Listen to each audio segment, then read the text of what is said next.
मंगलमय मंगल करण वीतराग विज्ञान।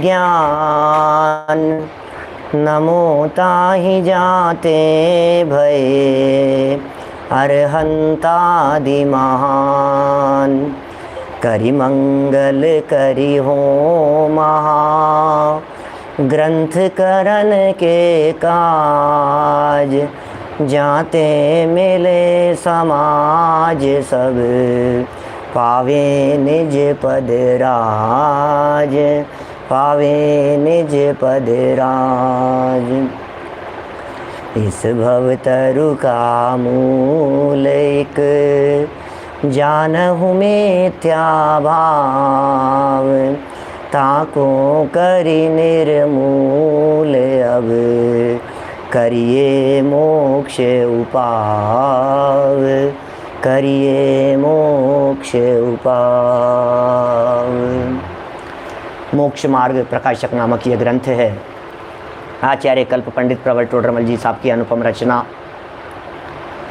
यहाँ निश्चयावासी जीव की अपनी चर्चा चल रही थी और चलती हुई इस चर्चा में उस निश्चयावासी जीव की विविध प्रकार की स्वच्छंदताओं को बतलाया जा रहा था। वह निश्चयावासी जीव अपने आप को सिद्ध समान अनुभव करता है। वो निश्चयावासी जीव वर्तमान प्रकट पर्याय में केवल ज्ञान मानता है। रागादि सहित होते हुए भी अपने आप को रागादि रहित मानता है। प्रकट द्रव्य कर्म नौ कर्म का संबंध होते हुए भी अपने आप को उनसे रहित मानता है। यह तो उसकी मान्यताएं बतलाई थी और इन मान्यताओं के साथ साथ यह बात भी साथ में कही कि उसकी स्वच्छंदता किस प्रकार की होती है। जब निश्चयावासी जीव की स्वच्छंदता को बतलाया गया तो उसके भी 5 बिंदु दिए गए। नंबर 1, शास्त्राभ्यास को निरर्थक बतलाता है। नंबर 2, द्रव्यादिक गुणस्थान त्रिलोकादिक के विचारों को विकल्प कह करके ठहराता है। नंबर 3, तपश्चरणादिक को वृथा क्लेश कहता है। नंबर 4, व्रतादिक को बंधन में पड़ना कहता है। और नंबर 5, पूजन प्रभावनादिक जितनी भी क्रियाएं थी उन समस्त क्रियाओं को यह जीव बंधन का कारण जानकर उन्हें हेय कहता है। इस प्रकार की 5 प्रकार की उसकी खोटी प्रवृत्तियां जो स्वच्छंदता रूप दिखाई देती थी उनका भी निरूपण किया। फिर केवल निश्चयावासी जीव की स्वच्छंदता की चर्चा चल रही थी, उसकी प्रवृत्तियों की चर्चा। इस चर्चा के अंतर्गत का ध्यान मुद्रा धारण करके बैठ जाता है। ऐसा समझता है मुझे तो बंधन है नहीं, बंधन होने का उसे भय नहीं दिखाई देता है। विषय भोगादिक को भोगता है और बात ऐसी करता है। भरत आदि सम्यक दृष्टि ज्ञानी हुए हैं, वे भी तो भोगते थे। इस प्रकार की बातें करता है।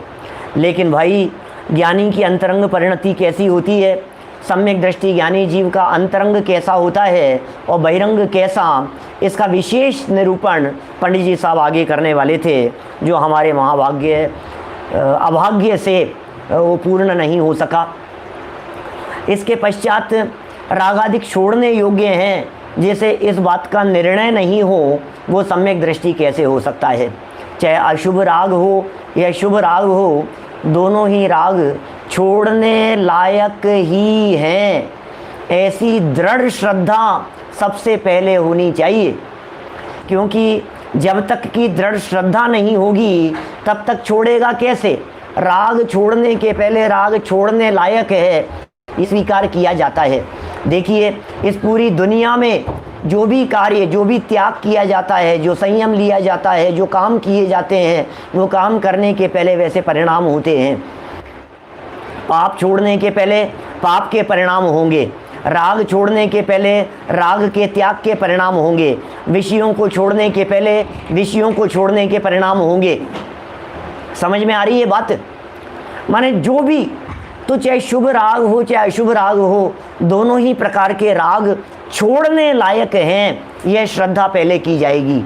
उसके बाद में त्याग का क्रम बतला दिया पंडित जी साहब ने। यहाँ इसी 208 नंबर पेज पर जहाँ हम चर्चा कर रहे हैं, वे क्या कह रहे हैं? वे कहते हैं पहले अशुभ रागादिक छोड़े जाते हैं। अशुभ रागादिक छोड़ने के अर्थ पाप छोड़ा जाता है। फिर शुभ रागादिक छोड़ने के अर्थ मंद रागादिक माने शुभ भी छोड़कर शुद्धोपयोग रूप हुआ जाता है। माने अशुभ को छोड़कर शुभ में प्रवर्तन करना, अशुभ को छोड़कर शुभ में लगना, फिर शुभ को भी छोड़कर शुद्ध की प्राप्ति करना, ये सब बातें कही गई। और यह भी कह दिया भैया ये जिन धर्म हैं, ये जिन आमनाएँ हैं, यहाँ आलसी और प्रमादी होना योग्य नहीं है। आलसी और प्रमादी मत बनना। देखो भाई, ये कहता है पाप तो छोड़ दिया मैंने, पाप तो इसलिए नहीं करता हूँ कि पाप करने लायक नहीं है, इसलिए तो मैंने व्यापार आदि छोड़ दिए। फिर ये कहता है कि अकेले व्यापार ही नहीं छोड़ा, मैंने तो पूजन आदि कार्यों को भी छोड़ दिया, क्योंकि उसमें भी आखिर बंधन तो है ही। तो टोडरमल जी पूछ रहे हैं भाई हमारी शंका है तुम्हारे से, हमें एक बात बतलाओ, तुमने पाप भी छोड़ दिया, व्यापार आदि भी छोड़ दिए और तुमने पूजन आदि कार्यों को भी छोड़ दिया, तो तुम बताओ तुम करते क्या हो? शुद्ध की तुम्हें प्राप्ति नहीं हुई। पाप छोड़ दिया, पुण्य रूप प्रवर्तन छोड़ दिया और शुद्ध की प्राप्ति नहीं हुई, तो जो कुछ कर रहे हो वो सब पाप है, पाप। तुम बहुत बड़ी गलत फहमी में हो कि मैं पाप और पुण्य को छोड़ दिया तो मैं धर्मात्मा हो गया। ये बहुत बड़ी गलत फहमी में हो आप। यहाँ 4 प्रकार के पुरुषार्थों की बात कल कही थी, अर्थ, काम, धर्म और मोक्ष। इन चारों पुरुषार्थों को नहीं करता हुआ जो जीव निरुद्यमी होता है, जो जीव आलसी होता है, जो जीव प्रमादी होता है, उन सब का यहाँ निषेध किया गया। ये कहता है कि नहीं नहीं, आप मुझे प्रमादी क्यों कहते हो, मैं तो चिंतन करता हूँ, अकेले आत्मा का चिंतन करता हूँ, ये तो कर रहा हूँ मैं। तो फिर पता है क्या कहा टोडरमल जी साहब ने कि भाई तुम कह रहे हो मैं आत्मा का चिंतन करता हूँ, और शास्त्रादि के विकल्पों को तो तुम विकल्प ठहरा रहे थे, उनके विचारों को तो, और आत्मा का एक रूप चिंतन लगातार चलता नहीं है, चाहे वो गणधर आदि क्यों नहीं हो। गणधर जैसे 4 ज्ञान के धारी जीव भी उनका उपयोग अकेले एक आत्मा में नहीं लगता, इसलिए उपयोग बाहर निकलने पर वे भी द्वादशांग की रचना आदि करते हुए देखे जाते हैं। देखिए इसी बात को और आगे बढ़ाते हैं। पेज नंबर 208, 208 नंबर पेज, नीचे पैराग्राफ। जैसे कोई व्यापार आदिक में निरुद्यमी होकर निठल्ला जैसे तैसे काल गंवाता है।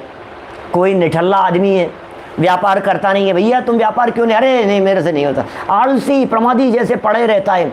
घरों में आपको कई इस तरह के दिखने लग जाएंगे हैं, कई चेहरे ऐसे दिखेंगे जिन्हें कुछ भी काम बतला दो, ओ भैया मेरे से तो नहीं हो सकता, मेरे तो बस की बात नहीं है, मैं तो नहीं कर सकता, मैं तो नहीं कर सकता। इस तरह की बातें करने वाले आपको इस समाज में कई ऐसे आलसी, निरुद्यमी, प्रमादी, काम धाम नहीं करने वाले, बिजनेस आदि नहीं करने वाले, ऐसे आपको कई लोग मिल जाएंगे। देखते हैं ऐसे ऐसे ऐसे तक प्रमादियों की बात, यद्यपि वो एक जोक मात्र ही है, लेकिन ऐसी भी प्रमादियों की स्तर हो सकता है, एक लेवल हो सकता है। मैंने शायद कई महीनों पहले आपको बतलाई थी बात। एक सेठ, एक बहुत संपन्न व्यक्ति, और लेकिन उसका जो बेटा था वो बेटा बहुत निठल्ला था, आलसी था, प्रमादी था, कुछ नहीं करता धरता था, उससे कोई काम नहीं होता था। तो उसके जो पिताजी थे, आलसी व्यक्ति के पिताजी, उनने क्या किया कि भाई अब मेरा तो इकलौता बेटा है, सारी व्यवस्थाएं इसी के लिए करनी है मुझे, तो ऐसा विचार करके उन्होंने अपने बेटे के लिए कुछ ऐसी व्यवस्थाएं कर दी कि बटन दबाते ही सारे काम हो जाएं। बटन दबाते ही, मतलब सारे जितने गैजेट्स हैं जो अभी वर्तमान में उपलब्ध हैं, ये तो सब लगा ही दिए। अरे दुनिया के किसी भी कोने में, न केवल भारत क्षेत्र में, ऐरावत क्षेत्र में, विदेश क्षेत्र में, दुनिया में जहाँ जहाँ जो जो गैजेट्स हो सकते हो किसी चौथे काल में, ऐसी चमत्कारिक चीज़ें लगा दी। बोले बटन दबाते ही तुम्हारे ये दरवाज़ा खुल जाएगा, बटन दबाते ही ये हो जाएगा, बटन दबाते ही भोजन आ जाएगा, बटन दबाते ही तुम्हारे पास में लड्डू आ जाएंगे, जो चीज़ खाना होगा तुम ये पूरी की पूरी लिस्ट है, उस बटन को दबाओ, विदिन 3 मिनट तुम्हारे पास में वो चीज़ खाने की आ जाएगी, फिर ऐसी आ जाएगी। ऐसे सारी चीज़ें तैयार हो गई। बोलो अब तो खुश हो ना बेटा, तुम्हारे लिए सारी व्यवस्थाएं कर दी मैंने। तो उस बच्चे ने क्या जवाब दिया, भाई साहब पिताजी ये सारी बातें तो ठीक है, लेकिन मुझे ये बताओ बटन कौन दबाएगा। क्या बोलता है, बटन कौन दबाएगा।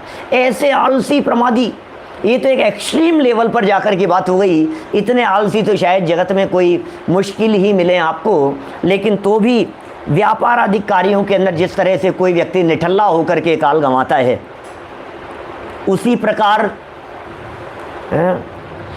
तू धर्म में निरुद्यमी होकर प्रमाद सहित यूं ही काल गंवाता है। तू धर्म में भी निरुद्यमी हो गया है, काल गंवाता है, समय गंवाता है, समय बर्बाद करता है। जैसे आलसी और प्रमादी व्यक्तियों के कोई कार्य समय पर संपन्न नहीं होते, कर ही नहीं पाते। उनको ऐसा लगता है इतना जल्दी कैसे होगा, मेरे से तो नहीं हो। हर काम में डिले डिले डिले, लेट, तैयार नहीं हो पाएंगे, जा नहीं पाएंगे, निकल नहीं पाएंगे, चल नहीं पाएंगे। मतलब उनकी तो सारी आलसियों की तो बात ही ऐसी ही है। सुबह उठेंगे तो बिस्तर आराम से क्या, उनकी तो शायद मेरे ख्याल से वचन ही इस प्रकार के होते हैं, आज करे सो काल कर और काल करे सो परसों, और धीरे धीरे कर बंदे अभी तो जीना है बरसों। क्या वे पंक्तियां तो आपने सबने सुनी है, काल करे सो आज कर और आज करे सो अब, जल्दी जल्दी कर बंदे क्या बहुरी करे वो कब। ये लाइनें तो पढ़ी है ना, अपन ने सुनी है। इसको उल्टा कर देता है वो, जो आज करना हो वो कल करो, जो कल करना हो वो परसों करो। अरे धीरे धीरे करो, जल्दी क्या है, अभी तो परसों जीना है हमारे को। ऐसे आलसी और ऐसे प्रमादी व्यक्ति, अभी 2 मिनट में करता हूँ, अभी 2 मिनट में करता हूँ, और वो 2 मिनट कब उसके 2 घंटे निकल जाते हैं उसे पता नहीं है। देखिए क्या कह रहे हैं, उसी प्रकार तू धर्म में निरुद्यमी करना नहीं चाहता है। भैया स्वाध्याय कर लो, स्वाध्याय से क्या होता है। भैया मंदिर दर्शन करो, इससे क्या होता है। भैया आनंद चतुर्दशी उपवास से क्या होता है। तो भैया कोई धर्म ध्यान विकल्प कोई क्रिया कुछ नहीं। अरे भाई इनसे कुछ नहीं होता है, देखो इनसे कोई धर्म तो होता नहीं है, निश्चयवासी जीव है, यूं ही काल गंवाता है। कभी कुछ चिंतन सा करता है, कभी बातें बनाता है। चिंतन करने लगता है कुछ न कुछ उल्टा सीधा, बातें बनाने लगता है। समझ रहे हो बातें बनाना क्या होता है, आगे भी आएगी चर्चा। बातें बनाता है, शास्त्रानुसार बातें बनाता है, जिनवाणी के अनुसार बातें बनाता है। बातें तो ऐसी करता है जैसे बहुत बड़ा धर्मात्मा हो, हैं, जैसे राग इसके रंच मात्र नहीं हो, जैसे अभी भगवान बनने वाला हो, आत्मा में समा गया हो, ऐसी बातें बनाता है। कभी भोजन आदि करता है, सुनना भैया क्या कह रहे हैं, कभी भोजन आदि करता है, परंतु अपना उपयोग निर्मल करने के लिए शास्त्राभ्यास, तपश्चरण, भक्ति आदि कर्मों में नहीं प्रवर्तता। लो क्या कह रहे हैं, क्या क्या कर रहा था, आलसी तो था, लेकिन दुनिया में कोई व्यक्ति कितना भी आलसी क्यों न हो, क्या वो व्यक्ति भोजन तो नहीं छोड़ सकता है। भोजन करने में भी आलसी हो, लेकिन तो भी करेगा तो सही। 15 मिनट देर से करेगा, आधे घंटे देर से करेगा, थाली पर बैठेगा तो बैठे बैठे बैठे बैठे एक रोटी खाने में 1 घंटा लगा देगा, कोई बात नहीं, लेकिन खाएगा तो सही। तो ये कह रहे हैं उसमें तो उपयोग कदाचित लगाता है, लेकिन उपयोग को निर्मल करने के लिए क्या साधन है भाई साहब। तो कहा शास्त्राभ्यास, ये उपयोग को निर्मल करने के साधन बतला रहे हैं।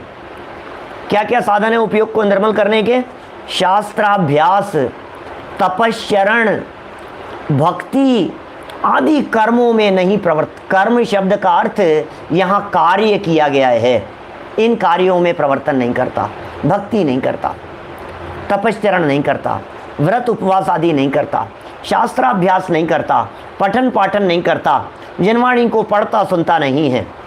और करता क्या है फिर, सूना सा होकर प्रमादी होने का नाम शुद्धोपयोग ठहराता है। लो सूना सा पड़ा रहता है, और ऐसा समझता है शुद्धोपयोग हो गया, शुद्धोपयोग हो गया। सूना सा होने का नाम शुद्धोपयोग ठहराता है।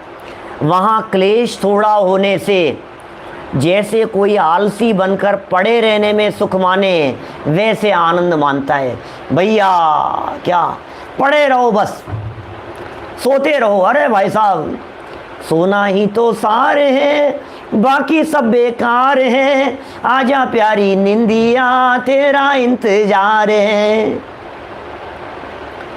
हमारे अनुभव जी शास्त्री हैं कानपुर वाले, वो बहुत सुनाया करते थे, सोना ही तो सार है, बाकी सब आलसियों के वचन होते हैं, सो जाओ आप तो क्या, सोना ही तो सार है, बाकी सब बेकार है, आजा प्यारी निंदिया तेरा इंतजार है क्या। और पता है ऐसी पूरी कविता है लंबी चौड़ी, और इस पूरी कविता के अंदर आगे चल करके ये तक भी कह दिया गया, शयन बिन रहे नहीं भले निराहार है। जितने भी त्यागी हुए, तपस्वी हुए, सोने के बिना नहीं रह सकते, भले ही आहार के बिना रह लेंगे। समझ में आ रही है बात। दुनिया में त्यागी हैं, तपस्वी हैं, व्रती हैं, खाने के बिना तो रह सकते हैं, लेकिन सोने के बिना नहीं रह सकते। इसलिए सोना तो बहुत ज़रूरी है। सभी लोग सोते रहो मज़े से क्या। आराम बड़ी चीज़ है, मुंह ढक के सोइए, कहाँ कहाँ जाइए, किस किस को रोइए क्या। आराम बड़ी चीज़ है, मुंह ढक करके सो भैया, आराम करो अपन तो, और उसमें ही आनंद मानता है। कुछ नहीं करना, क्योंकि जितना करना है उसमें कर्म बंधेंगे, जितना करेंगे उसमें कर्म बंधेंगे। तो ऐसा गाफिल होकर के निद्रा में अपना काल गंवाता है। कैसा आनंद मान रहा है, उस आनंद की परिकल्पना की है टोडरमल जी साहब ने पेज नंबर 209 पर। देखिए आप 209 पर आनंद की परिकल्पना करते हुए कहते हैं टोडरमल जी साहब, अथवा जैसे कोई महापुरुष, महापुरुष तो क्या कहें, वो महापुरुष थोड़ी ने हैं, महापुरुष व्यंग्यात्मक शैली में कह रहा हूँ। जैसे कोई व्यक्ति स्वप्न में अपने को राजा मानकर सुखी हो, मैं तो भाई साहब तुम्हें पता है क्या मैं हूँ कौन, अब अपने आप को राजा मान रहा है और सुखी भी हो रहा है, सपने में ही सुखी हो रहा है, खामखा में ही सुखी हो रहा है। सुखी तो है नहीं, सपना आ रहा है। सपने की जगह आप इस बात को कल्पना लगा लीजिए, काल्पनिक मान करके, अपने आप को राजा मानकर, अपने आप को बड़ा आदमी मानकर, अपने आप को ऐसा समझ करके कि मेरे से बड़ा कोई जगत में दूसरा नहीं है, ऐसा मानकर कोई सुखी हो सपने में, उसी प्रकार ये क्या कर रहा है, अपने को भ्रम से सिद्ध समान शुद्ध मानकर स्वयं को आनंदित होता है क्या। मुंगेरी लाल के हसीन सपने जैसे जितेंद्र जी साहब आनंदित हो रहा है। देखो ऐसा नहीं होता है कभी कभी, बोलो चर्चा मात्र में आनंद आता है कि नहीं आपको? चर्चा में भी आनंद आ रहा है। भोजन की जिनको खाने पीने का विशेष रस हो, उन्हें भोजन की चर्चाओं में भी मज़ा आता है। जिन्हें बिजनेस का, शेयर्स का, मार्केट का बहुत रस हो, उन्हें उसकी चर्चा में भी मज़ा आता है। जिन्हें क्रिकेट में, खेलों में बहुत रस हो, उन्हें उन खेलों की चर्चाओं में भी बहुत मज़ा आता है। तो कोई व्यक्ति सोच सोच करके, जैसे भोगी व्यक्ति भोगासक्त होता हुआ भोगों के बारे में विचार करता हुआ, अब ऐसा हो गया, अब ऐसा हो गया, ऐसा ऐसा ऐसा ऐसा सोचता रहता है और सोच सोच करके उसमें आनंद मानता है। आपने ऐसी उसके स्वप्न वाले की ऐसी घटना तो वो सुनी है ना, एक दूध वाला है और वो उसने मक्खन बनाया और सारा इकट्ठा करके हंडिया बना ली और सो रहा था, और सोते सोते फिर वो सोचता रहा, मैंने बकरियां पाल रखी है, उसका दूध फिर मैं ऐसा ख़रीद लूँगा, फिर ऐसा कर लूँगा, फिर भैंसें पाल लूँगा, फिर भैंस से मैं गायें पाल लूँगा, फिर ऐसा कर लूँगा, फिर उनका खूब दूध निकालूँगा, फिर बेचूँगा, फिर उनसे मक्खन निकालूँगा, उनसे घी बनाऊँगा, फिर ऐसा करूँगा, फिर शादी कर लूँगा, फिर पत्नी आएगी, फिर वो मेरा कहना नहीं मानेगी, फिर मैं ज़ोर से उसके खींच के लात मारूँगा। फिर क्या हुआ धर्म जी, ऐसा क्या हुआ? फिर उसने जो लात मारी वो उस मटके के मार दी और सारा का सारा सब फूट फाट गया, सब ऐसा हो गया। ऐसी इस तरह की कहानियां बचपन में सुनी पड़ी होगी कभी। कल्पना कर करके सुखी मान रहा है, अपने आप को ही बहुत एक्सपर्ट समझ रहा है। क्या ऐसा समझ रहा है अपने आप के बारे में, मेरे से बड़ा कोई धर्मात्मा नहीं है। आत्मा के बारे में मजा आ रहा है यार, अरे भाई साहब मैं तो सिद्ध हो गया।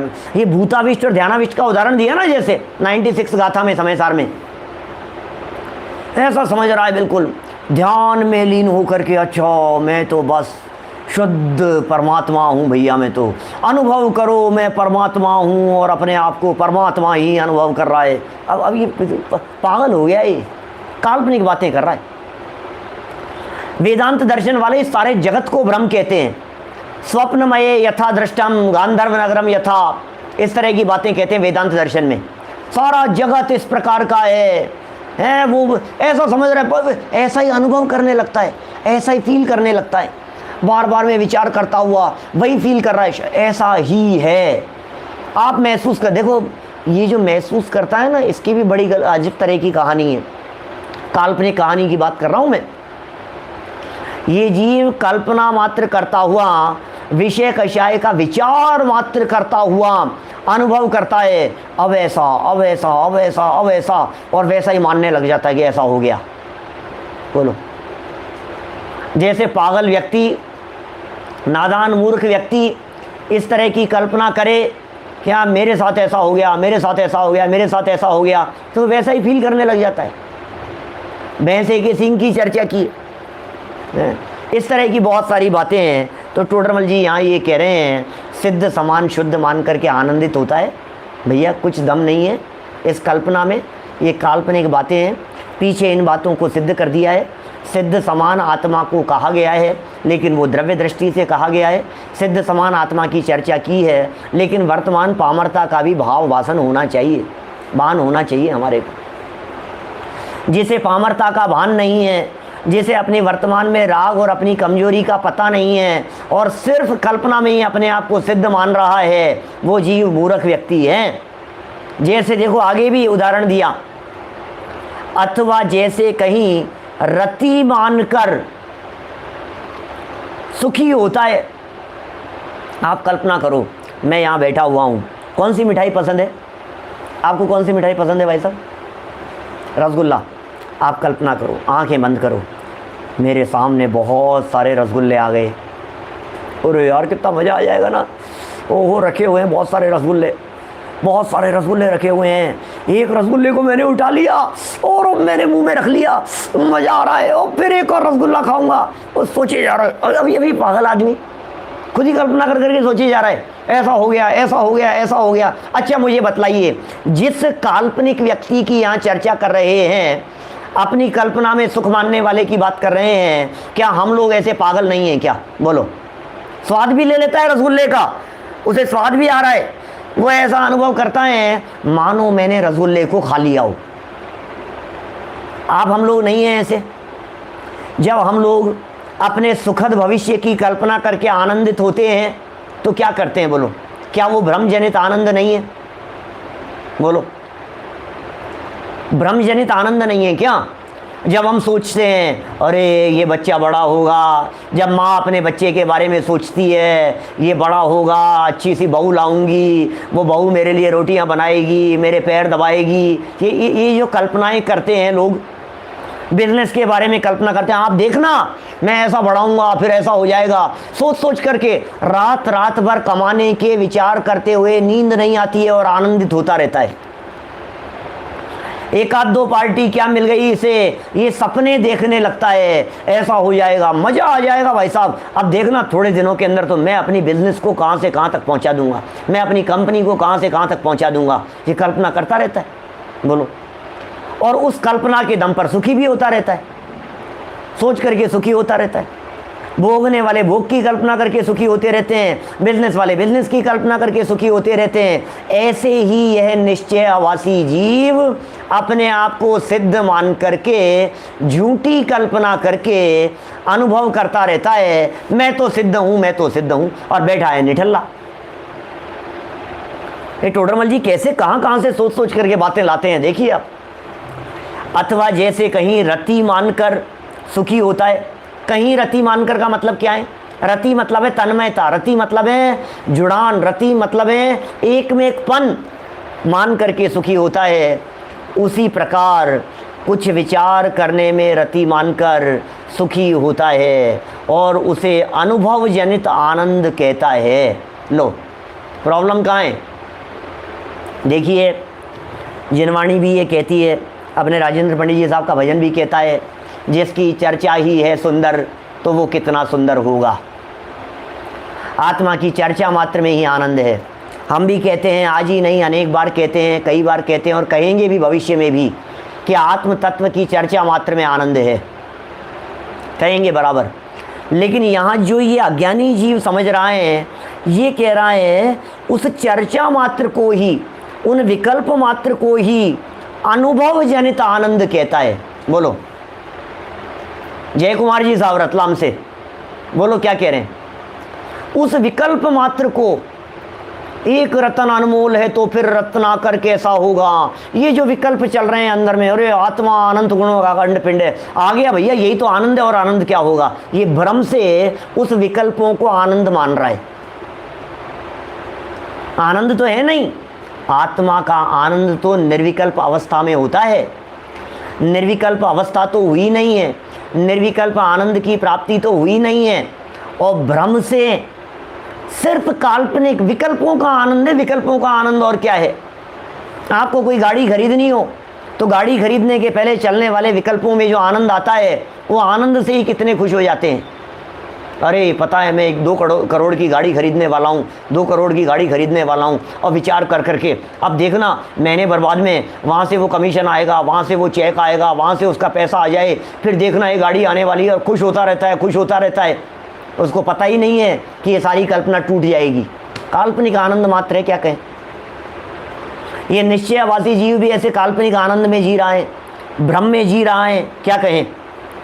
कैसी बातें कही है यहाँ, देखिए अनुभव जनित आनंद कहता है, तथा जैसे कहीं अरति मानकर उदास होता है। जगत में पागल व्यक्ति, मूर्ख व्यक्ति, नादान व्यक्ति, जगत का संसारी व्यक्ति जिस प्रकार से कहीं अरति मानकर उदास होता है, उदास बैठ जाता है, और यार ये बहुत तकलीफ का स्थान है, उदास होकर के बैठ जाता है, उसी प्रकार व्यापाराधिक, निश्चयवासी जीव की बात कर रहे हैं, उसी प्रकार व्यापाराधिक पुत्राधिक को, पुत्र में, व्यापार में, पुत्रियों में, संपत्ति में, वैभव में खेद का कारण जानकर उनसे उदास रहता है। लो निश्चयवासी है ना, ये कह रहा और नहीं बच्चों के साथ में ज़्यादा उलझना नहीं मेरे को, अब कोई बात नहीं, बच्चों के साथ में, बहुओं के साथ में, ये तो उलझन है, ये तो उलझन है, जंजाल है ये तो। भैया तूने शादी क्यों की थी भाई? सुनो, चौथे गुणस्थानवर्ती तो बच्चों के साथ में, परिवार के साथ में घूमता भी है, पिकनिक मनाने के लिए भी जाता है। क्या कल्पना कर रहे हो आप? घूमने के लिए जाएगा, शिमला कश्मीर घूम करके आएगा, नैनीताल घूम करके आएगा अपने बीवी बच्चों के साथ में। सम्यक दृष्टि ज्ञानी जीव की बात कर रहा हूं। पंचम गुणस्थानवर्ती अपने बच्चों की शादियां कराएगा, ब्याह कराएगा, आयोजन कराएगा, खुद शादी करेगा, सारे आयोजनों को बहुत उत्साह से करेगा। पंचम गुणस्थानवर्ती भी ब्रह्मचर्य प्रतिमा के पहले पहले सारे कार्य कर सकता है, ये सब घर गृहस्थी संबंधी इस तरह के सारे कार्य। क्या समझ लिया है हमने? और ये समझ रहा है ऐसा, नहीं भैया मैं तो अधर्म के काम नहीं करता, आलसी हो गया है, परिवार के साथ में आलसी हो गया है, बिजनेस में आलसी हो गया है, दुकान पर जाता नहीं है, जाता है तो ऐसे बैठता है जैसे बनो भैया मैं तो ज़्यादा लगूंगा नहीं इसके अंदर, ऐसे उदासीन होकर के काल गंवाता है। पुत्रादिक को खेद का कारण जानकर उनसे उदास रहता है और उसे वैराग्य मानता है। खेद का कारण मानता है, पता है कब? जब बच्चे ने सामने जवाब दे दिया, बच्चे ने पलट करके सामने जवाब दे दिया, अब ये खेद खिन्न हो गया, उदास हो गया, अरे यार मेरे बच्चे ही मुझे इस प्रकार का जवाब देंगे, अरे अब उसको उदास होकर के, ये टोडरमल जी कह रहे हैं, ऐसा समझता है जैसे मुझे वैराग्य हो गया हो। भैया अब तो इसके लिए कुछ नहीं करना अपने को, अब ये इसकी ये जाने, अब अपन अपने ऐसा भैया पुरुषार्थहीन होकर के भैया अपनी जिम्मेदारियों से उर्ऋण होकर के, आपके बच्चे हैं, आपकी बच्चियां हैं, आपके पोते हैं, आपका परिवार है, आपकी जिम्मेदारी बनती है कि आपकी पत्नी की तबीयत खराब हो रही है तो आप उसे संभालें। बच्चे की तबीयत खराब हो गई है तो उसे हॉस्पिटल लेकर के जाएं, ये किसकी जिम्मेदारी है बतलाइए। आपके माता पिता की यदि तबीयत खराब हो रही है, आप उनकी सेवा करें, ये आपकी जिम्मेदारी बनती है। लेकिन पता है ये क्या कहता है, नहीं नहीं नहीं नहीं भैया मैं तो नहीं करूँगा, और नहीं करता हूँ, आलसी तो है ही। एक तो सेवा नहीं करता है, एक माँ बाप को संभालता नहीं है, एक बच्चों और परिवार के लिए कुछ करता नहीं है, पैसा कमाता नहीं है, और कहता है ऐसा भैया ये तो वैराग्य है, भैया मुझे तो वैराग्य हो गया है, मुझे तो वैराग्य हो गया है। ये पागलों जैसी बातें कर रहा है। वैराग्य जानता है वैराग्य किसे कहते हैं? निठल्ला काल गंवाने का नाम वैराग्य नहीं होता है। बिजनेस नहीं करेगा और कह रहा है वैरागी, तो सम्यक दृष्टि भी करता है। पंचम गुण स्थान तक क्या कमा करके खाने का विधान कहाँ है? खुद कमाइए और खुद खाइए, समाज के ऊपर बोझ मत डालिए बिल्कुल भी। ऐसा निर्देश है आचार्यों का। प्रतिमाओं का स्वरूप पढ़ो जरा, हमारे प्रवचन है सारे 11 प्रतिमाओं के ऊपर भी प्ले लिस्ट पर। देखो जरा क्या कह रहे हैं। वैराग्य मानता है, उसी प्रकार व्यापारादिक पुत्रादिक को खेत का कारण जानकर उनसे उदास रहता है और उसे वैराग्य मानता है। सो ऐसा ज्ञान वैराग्य तो कषाय गर्भित है। तेरा ये ज्ञान भी झूठा है, तेरा ये वैराग्य भी झूठा है। ये ज्ञान और वैराग्य ये सब कुछ कषाय गर्भित दिखाई देता है। इसमें वैराग्य नहीं है, इसमें कषाय हैं। इसमें सच्ची उदासीनता नहीं है, उदासीन होने का नाटक है, उदासीन होने का ढोंग करता है। सच्ची उदासीनता तो है नहीं। वीतराग रूप उदासीन दशा में जो निराकुलता होती है, सुनो, ये तो राग रूप उदासीनता थी, ये तो भ्रम रूप उदासीनता थी। सच्ची उदासीनता कैसी होगी? वीतराग रूप उदासीनता होगी। सच्ची उदासीनता होती है सामायिक के काल में जब चिंतन और विचार करता है। जो बहुत सुंदर चर्चा चल रही है ना शाम को सामायिक के संदर्भ में, ये कह रहे हैं यहाँ पर उस उदासीन दशा में जो निराकुल दशा होगी, क्या जो आत्मा का आनंद होगा, वो सच्चा आनंद है, वो वास्तविक आनंद है। इसका मतलब सच्चा आनंद निराकुल दशा में होगा। तुझे तो यहाँ आकुलता दिखाई दे रही है। भोग भोगने की आकुलता है, भोगों को त्यागने की आकुलता है। बोलो, आकुलता ही तो आकुलता दिखाई दे रही है जीवन में। ये निराकुल दशा जब होगी, वो सच्चा आनंद है, वो सच्चा ज्ञान है, वो सच्चा वैराग्य है, और ज्ञानी जीवों के चारित्र मोह की हीनता होने पर प्रकट होता है। क्या कह रहे हैं? वीतराग रूप उदासीन दशा में जो निराकुलता होती है, वो सच्चा आनंद, वो निराकुल रूप सच्चा आनंद, ज्ञान वैराग्य ज्ञानी जीवों के चारित्र मोह की हीनता होने पर प्रकट होता है। चारित्र मोह, क्या कह रहे हैं? चारित्र मोह की हीनता होने पर प्रकट होता है। चारित्र मोह के तीव्र उदय में नहीं होगा। देखिए, सम्यक दृष्टि हो गया तो दर्शन मोह तो पहले ही चला गया। सम्यक दृष्टि ज्ञानी जीव है ना, तो दर्शन मोह तो पहले ही चला गया। अनंतानुबंधी भी चले गई दर्शन मोह के साथ साथ में। अब चारित्र मोह है, अप्रत्याख्यानावरण, प्रत्याख्यानावरण, संजुलन आदि, ये सब चारित्र मोहनी कर्म की प्रकृतियां हैं। इन चारित्र मोह कर्म की हीनता होने पर, ये जो चारित्र मोह नाम का कर्म है, ये चारित्र मोहनी कर्म जब इसकी हीनता होती है तब सच्चा वैराग्य होता है। क्योंकि वैराग्य के लिए अप्रत्याख्यानावरण का अभाव चाहिए, उसके बिना वैराग्य नहीं होगा। कैसे होगा बोलो वैराग्य?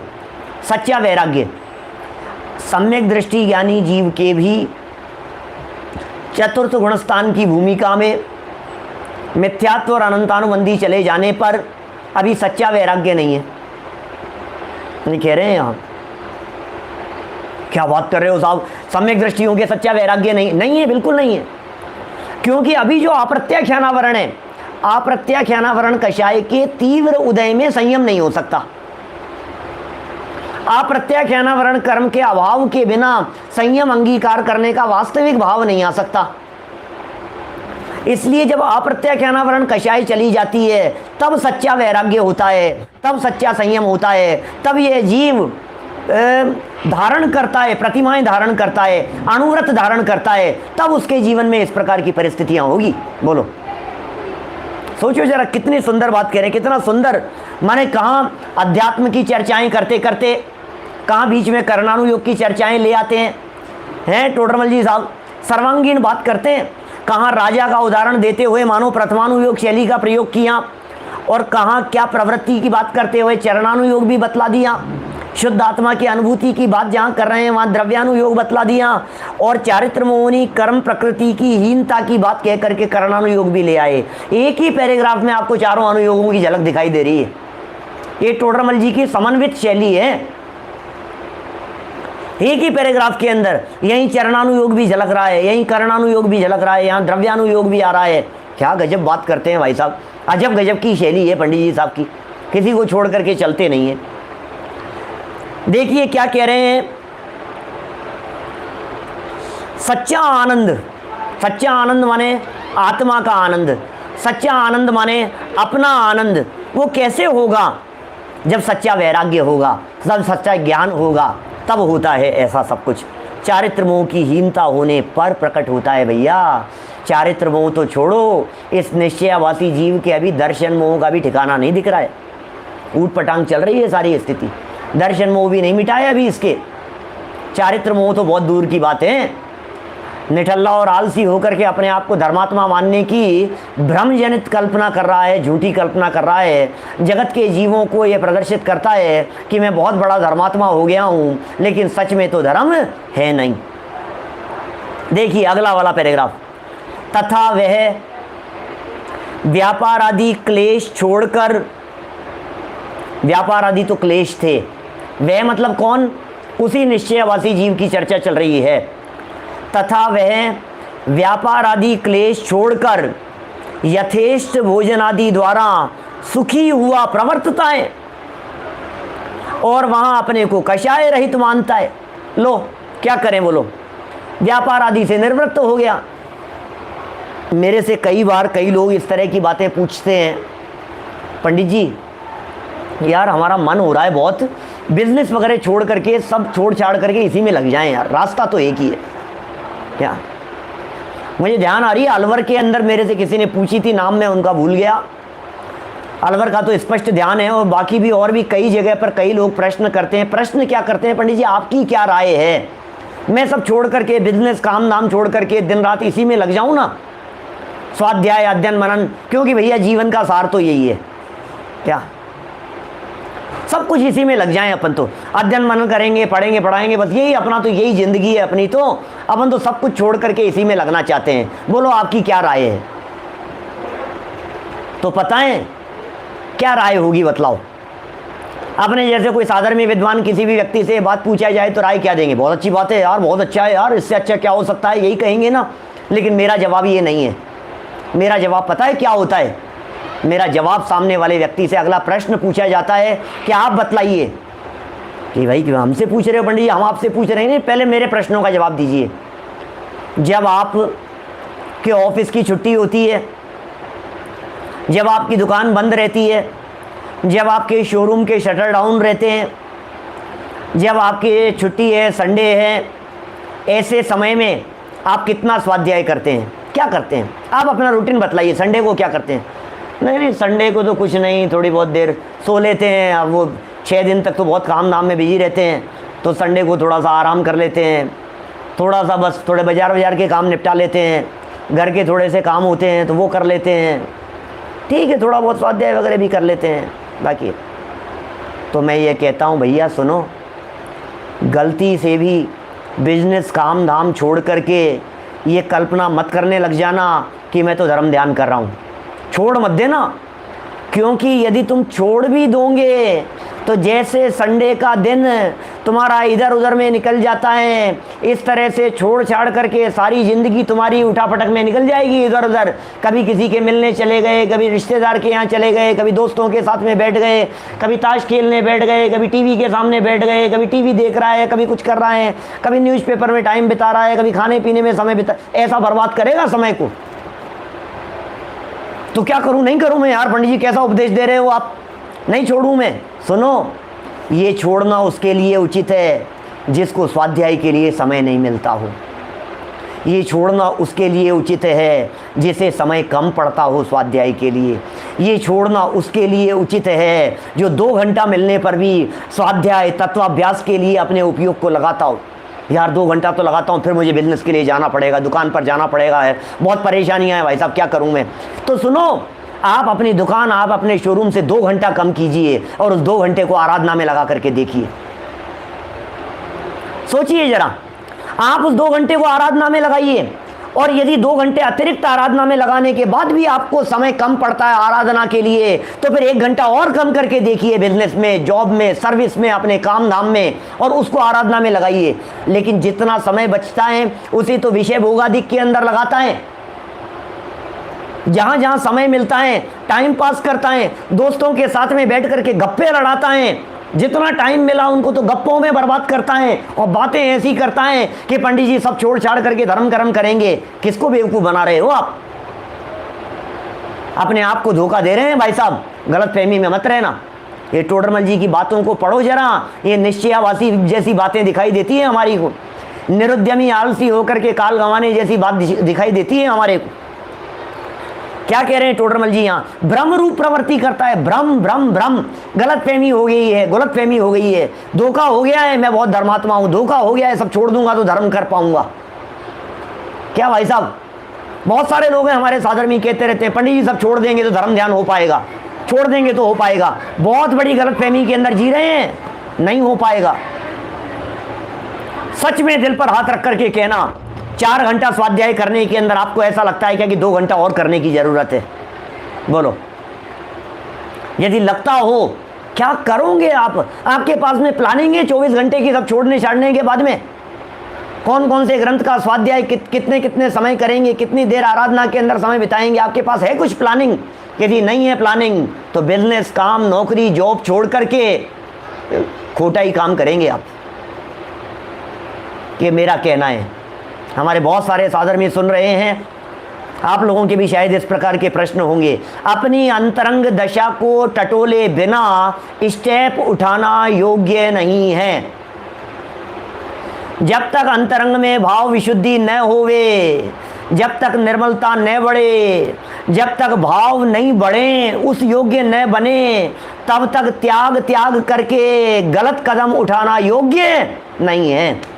देखिए पैराग्राफ कितना सुंदर कह रहे हैं, व्यापार आदि को तो क्लेश मान लिया, छोड़ने की बात कर रहे हैं, और यथेष्ट भोजन आदि द्वारा सुखी हुआ प्रवर्तता है। क्या यथेष्ट करता है वो भी, मतलब ऐसा नहीं है भोजन में लगा रहता हो, जितना है उनमें सुखी होकर के प्रवर्तता है, और वहाँ अपने को कषाय रहित मानता है। ऐसा समझता है मैं तो कषाय रहित हो गया, मेरे तो कषाय नहीं है। परंतु इस प्रकार आनंद रूप होने से तो रौद्र ध्यान होता है। ओ लो, क्या कह रहे हैं? रौद्र ध्यान तो नरक का कारण है। रौद्र ध्यान हो रहा है भैया।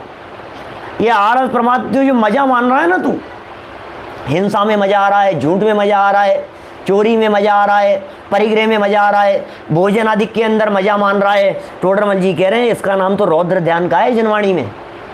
तू समझ रहा है धर्म ध्यान हो रहा है। भ्रम में जिंदगी बीत रही है, गलत फहमी में जिंदगी बीत रही है भाई साहब। गलत फहमी में अपने आप को धोखा दे रहा है ये निश्चयवासी जीव, धर्मात्मा मान करके। धर्म क्या होता है भैया?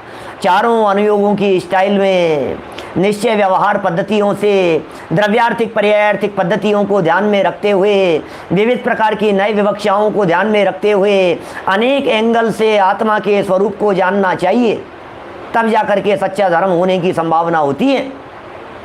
रौद्र ध्यान आनंद रूप, देखो आपको पता है रोने रोने रूप होता है आर्त ध्यान, और मजे रूप होता है रौद्र ध्यान।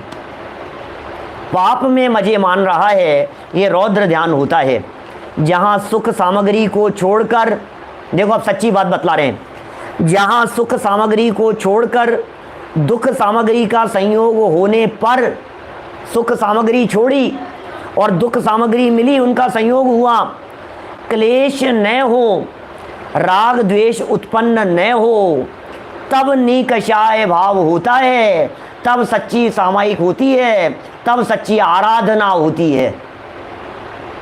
सच्ची आराधना तब होती है। सो ऐसी भ्रम रूप उनकी प्रवृत्ति पाई जाती है। निश्चयाभासी जीवों की इस प्रकार भ्रम रूप प्रवृत्ति पाई जाती है। इस प्रकार जो जीव केवल निश्चयाभास के अवलंबी हैं, उन्हें मिथ्या दृष्टि जानना, जैसे वेदांती व सांख्यमती जीव केवल शुद्ध आत्मा के श्रद्धानी हैं, उसी प्रकार इन्हें भी जानना, क्योंकि श्रद्धान की समानता के कारण उनका उपदेश इन्हें इष्ट लगता है। इस प्रकार इसका उपदेश उन्हें इष्ट लगता है। माने इस तरह की बातें इन्होंने सांख्य वेदांतियों जैसी कह दी है। कल इन 2 लाइनों को ही आगे बढ़ाते हुए चर्चा को और आगे बढ़ाएंगे। हमें अपना जीवन आगमानुसार, आगम अभ्यासानुसार यथार्थ रीति से सही बातों को समझते हुए सफल सार्थक करना चाहिए। हम सभी अपने जीवन को सफल और सार्थक करें, इसी मंगल भावना से बात को यहीं विराम दे रहा हूँ। दोपहर से आज हम कक्षा प्रारंभ कर रहे हैं। एक विशेष 3:30 बजे से जो कक्षा चलती है क्षत्र चूड़ामणि की, वो यथावत चलेगी। और 4:20 से आज हम प्रारंभ कर रहे हैं क्रमबद्ध पर्याय की ऑनलाइन कक्षा। हमारे शास्त्रीय विद्यार्थियों को मुख्य रख करके पुस्तक शायद PDF अभी तक नहीं डाली गई होगी, लेकिन दोपहर में आपके पास में PDF पुस्तक अवेलेबल हो जाएगी। पुस्तकें हों तो पुस्तक लेकर के बैठें। एक बार हमारे कहने से क्रमबद्ध पर्याय नामक पुस्तक का आद्योपांत अध्ययन करके देखें, आपका आनंद ही कुछ और होगा। मैं जानता हूं दोपहर का समय है, सब लोगों के लिए वो समय अनुकूल नहीं होता, लेकिन आगे पीछे आप समय निकाल करके जरूर उस विषय को लाइन टू लाइन यदि पढ़ेंगे तो शायद जीवन जीने का एक तरीका ही कुछ और होगा, अंदाज ही कुछ और होगा। वो क्रमबद्ध पर्याय की चर्चा आज से हम प्रारंभ कर रहे हैं। सायंकाल सामायिक की बहुत सुंदर चर्चा रात्रि 8 बजे चली रही है, वो सब यथावत चलती रहेंगी। अभी जनवाणी स्तुति। निज निधि निज में बताई, यह अनंत उपकार है, उसके लिए जनवाणी माँ को वंदना शत बार है, वंदना शत बार है। 9 बार मुकार मंत्र। हाँ, डॉक्टर बारेल द्वारा लिखित पुस्तक है। नमो हरि।